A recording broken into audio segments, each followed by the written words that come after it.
Look at me, not as someone who's never felt pain, but as someone who walked through betrayal and came out reborn. What you do after she cheats defines the kind of man you're about to become. This is not about revenge. This is not about getting her back. This is about taking your power back. So if she broke your loyalty, listen closely. This is what you must do if she cheats on you. Step 1. Withdraw all access. Not just your affection. When betrayal hits, most men think withdrawing affection is enough. They stop saying, "I love you." They pull back from the sweet texts, the calls, the small gestures, but they still leave cracks open. Cracks she can crawl back through when guilt hits or loneliness kicks in. But real power isn't in withholding love. It's in withdrawing access. Emotional, digital, physical, psychological, all of it. The same way she crossed boundaries to betray you, you now set walls not to punish her, but to protect yourself. If she could disregard your loyalty, you need to reclaim your energy. No explanations, no debates, no drawn-out conversations. Closure doesn't come from her words, it comes from your decision to cut what dishonored you. You can't heal in the same space that poisoned you. Keeping her on your social media, responding to her, just checking on you texts, or letting her see your struggle is not strength. That's self-sabotage dressed in false hope.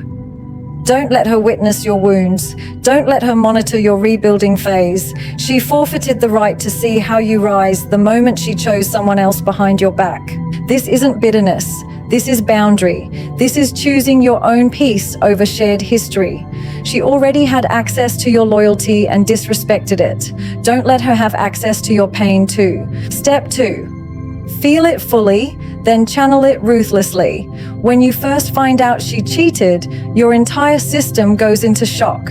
It's like your chest caves in, your stomach drops, and your mind spins in every direction trying to make sense of what just shattered. And most people around you will tell you to move on quickly, to distract yourself, to find someone new or stay busy. But numbing it only delays it. Suppressing pain doesn't erase it. It buries it alive inside of you, where it rots your peace slowly and silently. So don't run from the pain. Don't try to fake strength by denying what hurts. Sit with it. Let the silence scream. Let the betrayal sting. Let the memories rewind and hit like waves. Let it break you. Not so you stay broken, but so you can confront everything it brought to the surface. You loved with loyalty, you were all in, you saw a future, and she made a choice that shattered it. So yes, it deserves grief, it deserves rage, it deserves silence and reflection, and maybe even sleepless nights. Let it pass through you, not to become a victim, but to become real with yourself.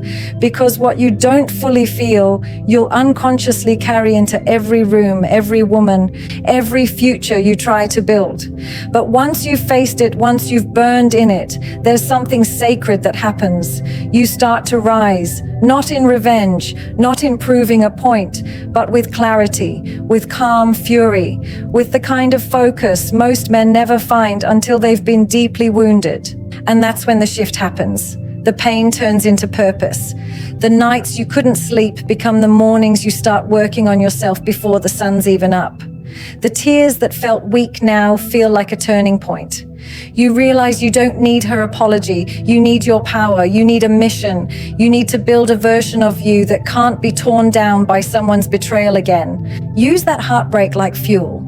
Channel it into the gym, into your goals, into your solitude, into your spiritual growth, into your self-mastery.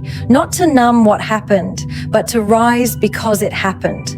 Let the world wonder why you disappeared and came back with sharper eyes, calmer energy, and standards that can't be touched by shallow apologies or temporary pleasure.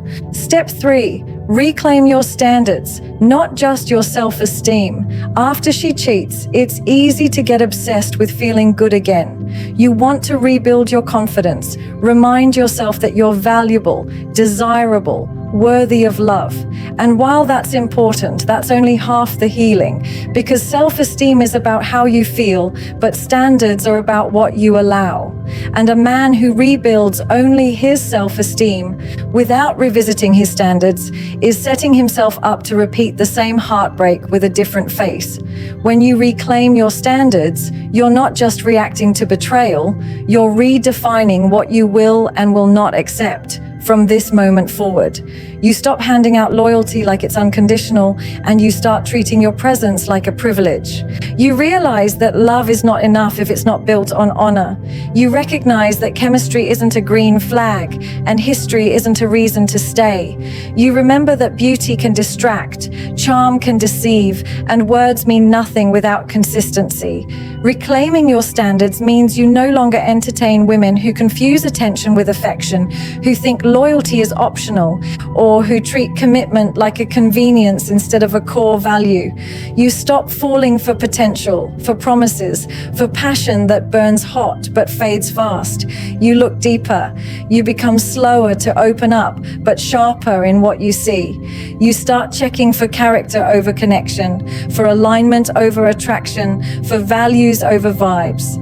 This shift is where you become dangerous, not to others, but to the version of you that tolerated less because you didn't know better. You start curating your circle. You start vetting who gets your time, who earns your trust, who deserves your energy. And you no longer explain or apologize for your standards. You don't beg anyone to meet them. You don't lower them to make someone stay. You hold them high, even if it means walking alone, because now you know it's better to be alone with dignity than loved with disrespect. And once you reclaim your standards, you'll see how many people only stayed because you kept making exceptions that cost you peace. You'll start moving different, not from bitterness, but from awareness. You'll stop being impressed by surface level connection and start requiring depth, integrity, and emotional safety. Not because you're hard to please, but because you've learned love without loyalty is just manipulation dressed in desire. Step 4. Never make her disrespect your absence. 2. When she cheated, she already disrespected your presence, your love, your effort, your belief in her loyalty. That betrayal spoke loud. But what most men don't realize is that the second wave of disrespect often happens after they leave, when they allow their absence to still revolve around her. When you beg for clarity, when you chase closure, when you leave the door open for her to explain what she did, you turn your absence into another space she can trespass. A woman who is willing to lie to your face won't suddenly become honest just because you're in pain. A woman who cheated in silence won't heal you with answers. Don't offer her a front row seat to your emotional collapse. Don't let her see you unravel. Don't hand her the satisfaction of knowing that even in her absence, she still holds control over your thoughts, your days, your healing. Disappearing physically means nothing if you stay emotionally available. And that's what many men get wrong. They stop talking, but they still post for her to see. They still scroll through her stories. They still hope she'll miss them enough to apologize. That's not absence. That's emotional orbit. That's staying energetically tied to someone who already showed you that your loyalty was disposable to her. If you want to truly protect your worth, you don't just walk away. You go silent with intention. You remove her access, but more than that, you remove your need to be seen by her. You stop explaining because explanations are for people who have the right to understand. She gave that up when she gave someone else what was supposed to be yours. And the silence you choose isn't empty. It's sacred. It's the space where you rebuild, away from the eyes that watched you break. It's the shield that keeps your healing from being turned into her entertainment. Because when a man goes quiet, not out of pettiness, but out of principle, it's not weakness, it's discipline, it's dignity, it's power. You become untouchable when she no longer knows where you are, what you feel, or whether she still affects you. And that's where the shift happens, from broken to unbothered, from rejected to refined. You're no longer playing in her world, waiting to be chosen again. You're choosing yourself, and you're doing it in silence. Let her wonder where your energy went. Let her regret that she couldn't respect your presence, and never ever let her disrespect your absence too. Step 5. Upgrade quietly, not to prove anything. After betrayal, the most tempting reaction is to prove something to her, to others, maybe even to yourself. You want to show that you're unbothered, that you've moved on, that you're winning without her. And while that energy can feel powerful at first, it's still rooted in her. She's still the reference point. She still controls the narrative. But real growth doesn't make noise. It doesn't seek an audience. It doesn't ask to be noticed.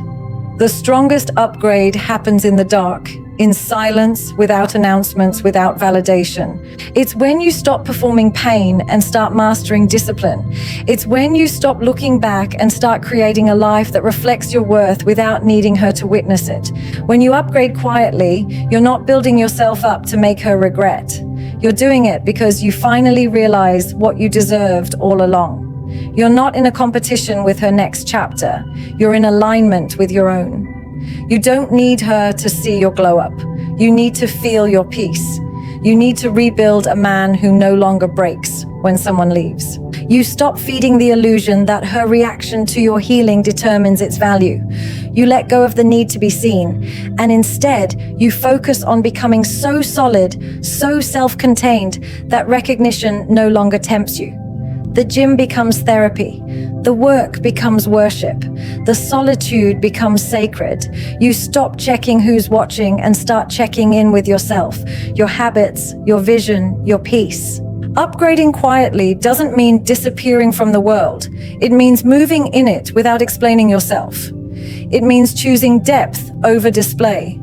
It means doing the uncomfortable, unglamorous work behind closed doors. The healing, the boundaries, the routines, the early mornings, the accountability, it's all part of the upgrade, and none of it needs an audience. When you stop trying to prove something to her, you prove everything to yourself. You no longer need closure because you've created clarity. You no longer want revenge because you've tasted evolution. And the version of you that emerges from that kind of silence is untouchable, not because he's loud, but because he's locked in. Not because he's trying to impress, but because he's done settling for less than his worth. Step 6. Let this be your becoming, not your breaking. There's a moment in every man's life where the pain feels louder than the future, where everything you planned, everything you trusted, everything you believed in suddenly feels hollow. That's what betrayal does. It cracks your identity. It shakes the foundation of what you thought love meant. And in that moment, it's easy to believe you're broken, that something's wrong with you, that you weren't enough, that you lost something that made you valuable. But that voice, that doubt, that shame, it's not truth. It's trauma. It's the echo of a wound trying to convince you this is the end of your worth. And you need to understand this. Being cheated on is not a reflection of your failure. It's a revelation of her character. What she did is not who you are.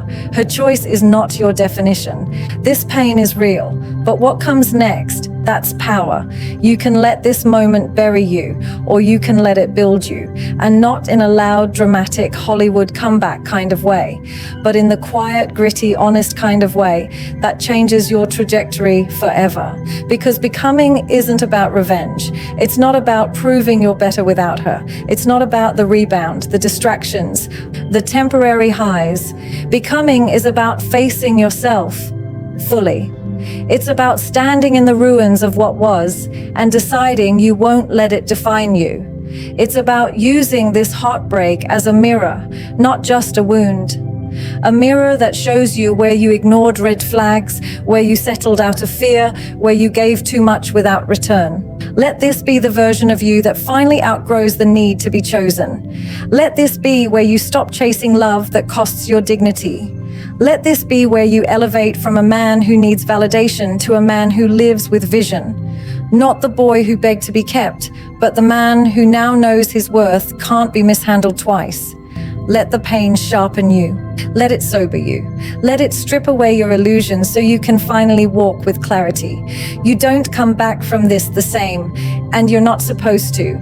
You come back wiser, harder to access, slower to trust, but softer in your core, because you know what it means to have loved and lost and still choose integrity over bitterness. You're not broken. You're being rebuilt. Not for her, not for anyone else, but for the man you were always meant to become when nothing else was left but you and the truth. If you've been betrayed, let me tell you this. What happened to you does not get to decide who you become. It's not the end of your story. It's the moment the story changes. You don't heal by pretending it didn't hurt. You heal by facing it, by feeling it, and by refusing to let it shrink the man you're meant to be. Walk away with silence, not rage. Upgrade with purpose, not performance. Let her absence remind you of your standards, your strength, your sacred worth. And above all, let this not be your undoing, but your unfolding. You don't need revenge. You need rebirth, and it starts now.